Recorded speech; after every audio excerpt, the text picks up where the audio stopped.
Sana supportahan niyo si Ma'am sa kanyang YouTube channel. Thank you. I love you. I love you. TV vlog. Yan. Ilalagay ko sa description. Sana masaburan niyo mga kasuward. Hello mga idol, Louie Kapanalig. Ayan, supportahan natin si Flixie TV Vlog. Okay, everybody say, yes, ma'am, ang ganda-ganda mo. Yes, ma'am, ang ganda-ganda mo. Okay, palakpakan natin. Let's have the group 3 from yung Sports, STEM, and ICT. Ayan. Ay, ang Pag-Course Department. Ayan. Sige, palakpakan natin. Ikaw na mauna naman.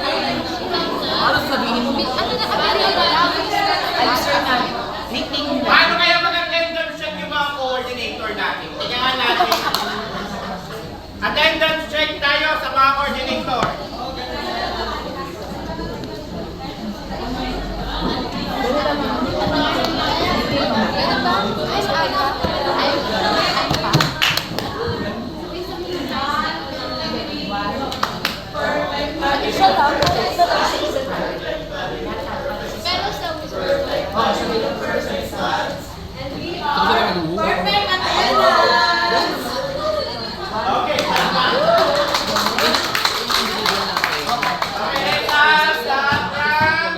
First group, ABM and ICT or math and Filipino teacher.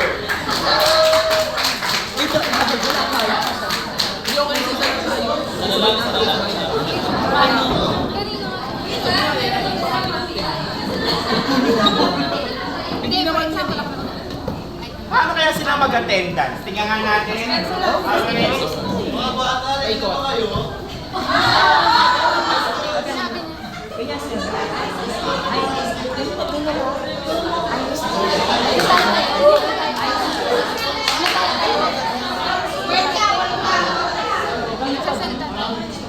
Mga bata, ready na ba kayo? Si Ma'am Chavez, dito naman.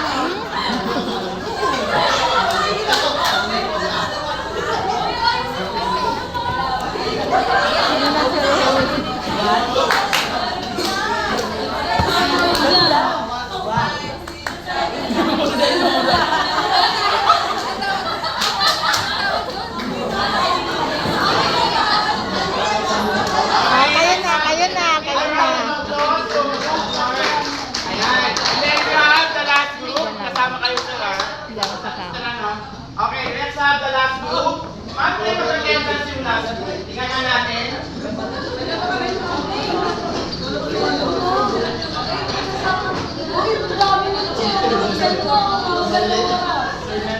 Okay, palakpakan natin ang last group.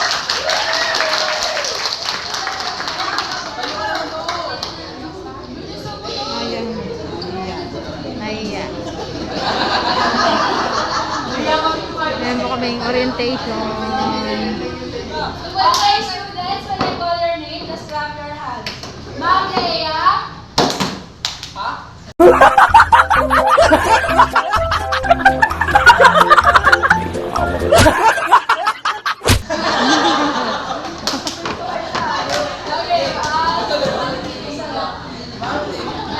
I'm Leia. I'm Misha. I'm Marky. I'm Marlene.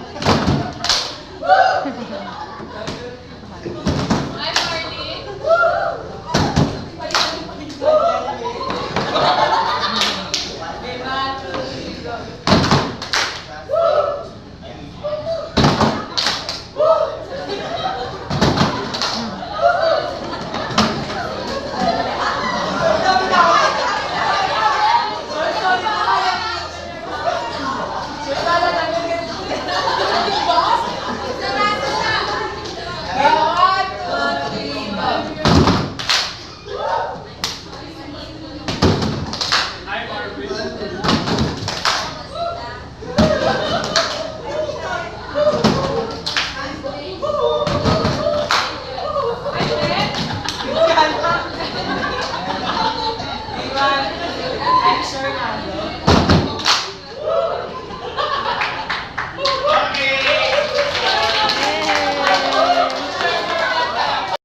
Example into localization and contextualization should be ABM expertise. Tama po ba? Yung mga Pilipino, halimbawa sa CPAR, it should be on what? Gamaba, Gamaba is Gawad Maninika ng Bayan, ibibigay mo yung national artist into what? Localization na gumagawa ng ganitong produkto into ABM. So there will be a contextualization and localization pagdating sa curriculum. Another one, let's have next slide please. Okay? And making the instructional objective, wala tayong lesson plan. Kung sa engineer, sa mga engineer, meron silang blueprint. Tama ba? Sa atin, meron kailangan tayo ng DLP. It is a daily guide for what students need to learn, how it will be taught, and how learning will be measured. Paki-check ang lesson plan ninyong dala ngayon. Yan. Tingnan natin yung lesson plan natin. Review tayo sa lesson plan. Center. According to Cobbs, this framework aims to approach the students holistically acknowledge. Ibig sabihin, progressive view. Tama? Progressive view ba, teachers? Curriculum? Yes, good. Okay, holistically. Paano mo mauubog ang students holistically in the 4A's format? Sir Paliso. Paano mo mauubog ang student holistically develop? How your student develop holistically in the 4A's lesson plan? Kung nasabi o meron siyang naamoy, maaaring iba-iba ang emosyon ng tao.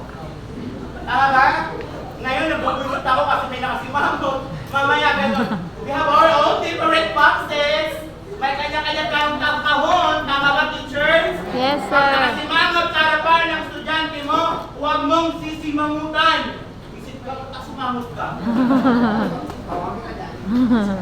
Nakasimangot na nga, hindi mo alam, ng estudyante mo na makayang pa lang. Ng estudyante mo hindi pa nakakain.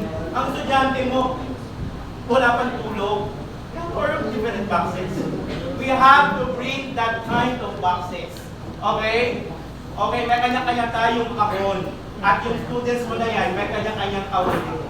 Okay? On the objectives, teachers, we have emotional growth, interpersonal development. It should be leading students to more interaction with peers and as well as a self-confidence. Yan papasok si 4A, so kailangan sa effective pa lamang maramdaman na ng students na siya ay belong doon sa kahon mo. Kasi kung mag-out of the box si student sa kahon mo, walang effective skills na mangyayari.